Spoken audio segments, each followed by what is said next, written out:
Assalamualaikum warahmatullahi wabarakatuh. Perkenalkan, nama saya Putri Cynthia dari Prodi Fisika 2020 Fakultas Sains dan Teknologi UIN Sunan Gunung Jati Bandung.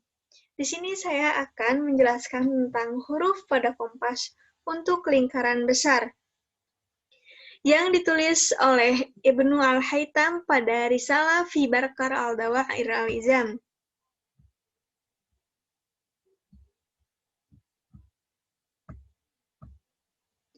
Latar belakang Islam. Islam seringkali dikatakan sebagai agama yang mundur dan memundurkan. Islam juga dikatakan sebagai agama yang tidak menggalakkan umatnya untuk menuntut dan menguasai berbagai macam ilmu pengetahuan. Namun, pernyataan tersebut tidak dibenarkan karena sejarah membuktikan dunia Islam menghasilkan ilmuwan dan sarjana yang hebat di bidang falsafah, sains, politik, kesusastraan, kemasyarakatan, agama, pengobatan, dan sebagainya. Salah satu ciri yang dapat diperhatikan dalam para tokoh ilmuwan Islam ialah mereka tidak sekedar dapat menguasai ilmu tersebut pada usia muda, tetapi dalam masa yang singkat juga dapat menguasai beberapa bidang ilmu secara bersamaan. Walaupun tokoh itu lebih dikenal dalam bidang sains dan pengobatan, tetapi dia juga memiliki kemahiran yang tinggi dalam bidang agama, falsafah, dan sebagainya. Salah seorang dari tokoh tersebut adalah Ibnu Al-Haytham, atau nama sebenarnya Abu Ali Muhammad Al-Hasan Ibnu Al-Haytham. Biografi Ibnu Al-Haytham.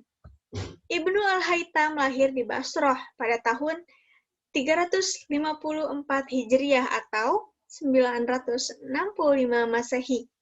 Memulai pendidikan di Basrah, kemudian merantau ke Ahwaz dan Baghdad. Di perantauan, beliau telah melanjutkan pengajian dan penumpukan perhatian pada penulisan. Kecintaannya kepada ilmu pengetahuan membuatnya hijrah ke Mesir. Di Mesir, bekerja sebagai penyelidik aliran dan saluran Sungai Nil, serta menyalin buku-buku mengenai matematika dan falak.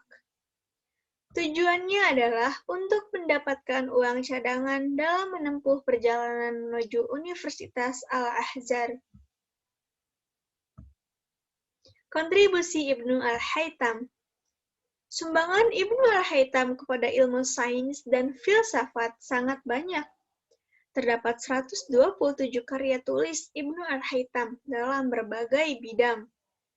Dan sayangnya hanya terdapat 96 kitab saja yang terselamatkan, yang tersebar pada berbagai museum di Istanbul, London, Oxford, dan yang lainnya. Dan salah satu karya tulisnya yaitu tentang huruf pada kompas untuk lingkaran besar dalam Risalah Fi Barkar al-Dawair al-Izam.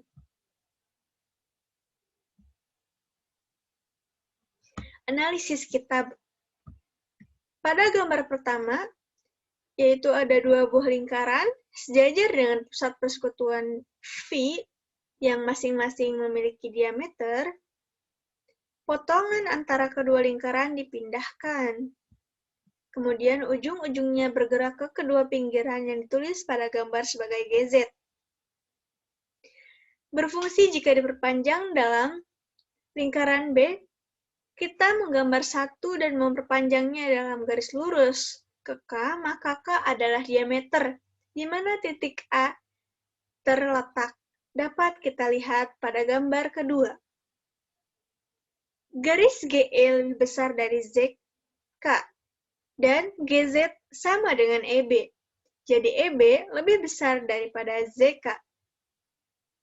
Tetapi B sama dengan 3K, sehingga garis GZ harus diperpanjang dalam garis lurus untuk mencapainya.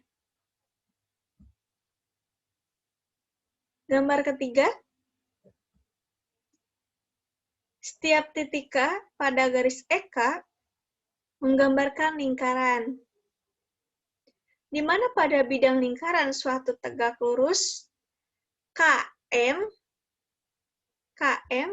dan bergerak, maka setiap titik M menggambarkan lingkaran K sepanjang KM. Di sini terdapat pada gambar keempat, yaitu tampilan kompas menurut manuskrip London. Kemudian yang kelima, itu ada perspektif setelan rekonstruksi kompas. Yang keenam itu ada plat atau penggaris HG, yang digunakan untuk alidate yang bisa diputar-putar. Gambar ketujuh juga sama penggaris, namun merupakan plat yang berbeda. Dan untuk gambar ke-8, dia merupakan penggabungan antara gambar ke-6 dan gambar ke-7, di mana plat 7 dia dibelah dengan besar yang sama, mengikuti ukuran, arahnya mengikuti penggaris HG.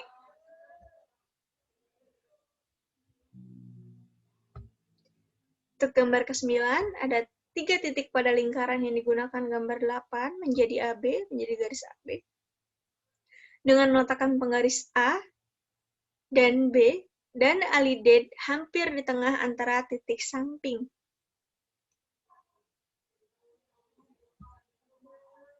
Dan untuk gambar ke-10, ini merupakan gambar yang didapat dari perpotongan garis yang diperoleh dalam kasus kedua dengan kasus yang pertama. Pusat dari 3 titik.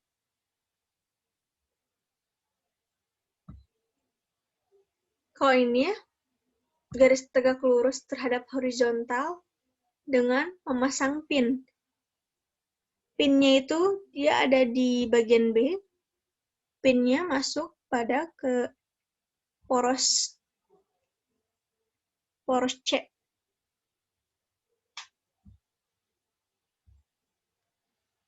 Kemudian untuk gambar ke-12,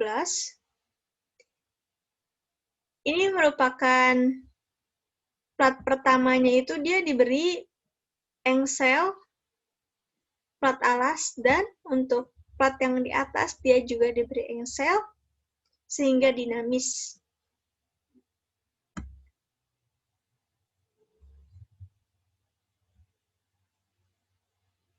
Nah, ini adalah penggabungan dari ketiganya. Yang pertama yang kita bahas itu ada lingkaran, 3 lingkaran. Lingkaran ini 3 lingkaran. Kemudian, yang kedua itu ada jarumnya, atau alidate. Yang ketiga itu ada badannya, atau penggerak antara lingkaran satu dengan lingkaran yang lain, yang berbentuk seperti segitiga, itu yang berbentuk kerucut. Hasil akhir konsep Ibnu Al-Haytham, astrolabe. Ini yang ada di gambar merupakan astrolabe. Digunakan untuk mengamati pergerakan benda langit sebagai acuan untuk menentukan waktu. Perhitungan hari dalam 1 tahun, perhitungan jam, dan penentuan waktu sholat, juga yang lainnya. Kesimpulan, untuk memecahkan masalah astronomi, seseorang membutuhkan alat yang cukup besar. Menggambar lingkaran yang luar biasa besar itu sulit, bahkan tidak mungkin.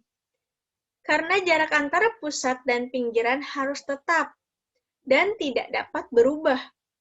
Lingkaran semacam itu diperlukan tidak hanya untuk instrumen observasi astronomi, tetapi juga untuk keperluan lain, seperti geometri, operasi bangunan, dan termasuk dalam seni praktis dan sebagainya. Instrumen untuk banyak aransemen. Jika kita membutuhkan lingkaran yang sangat besar, kita perlu mengkomunikasikan pengaturan untuk konstruksi instrumen, yang dengannya Ibnu Al-Haytham menggambar lingkaran atau busur lingkaran, yang diameternya lebih sederhana atau praktis. Namun mampu menggambarkan alam semesta seperti yang terdapat pada astrolabe, yang berfungsi sebagai pengamat, yang berfungsi untuk mengamati pergerakan benda langit, yang menjadi acuan perhitungan tanggal, bulan, waktu sholat, dan lain-lain, di mana tertulis dalam Risalah fi Barkar al-Dawair al-Izam, yang hingga saat ini masih digunakan dan semakin berkembang seiring perubahan zaman. Mungkin sekian dari saya. Terima kasih. Semoga bermanfaat. Wassalamualaikum warahmatullahi wabarakatuh.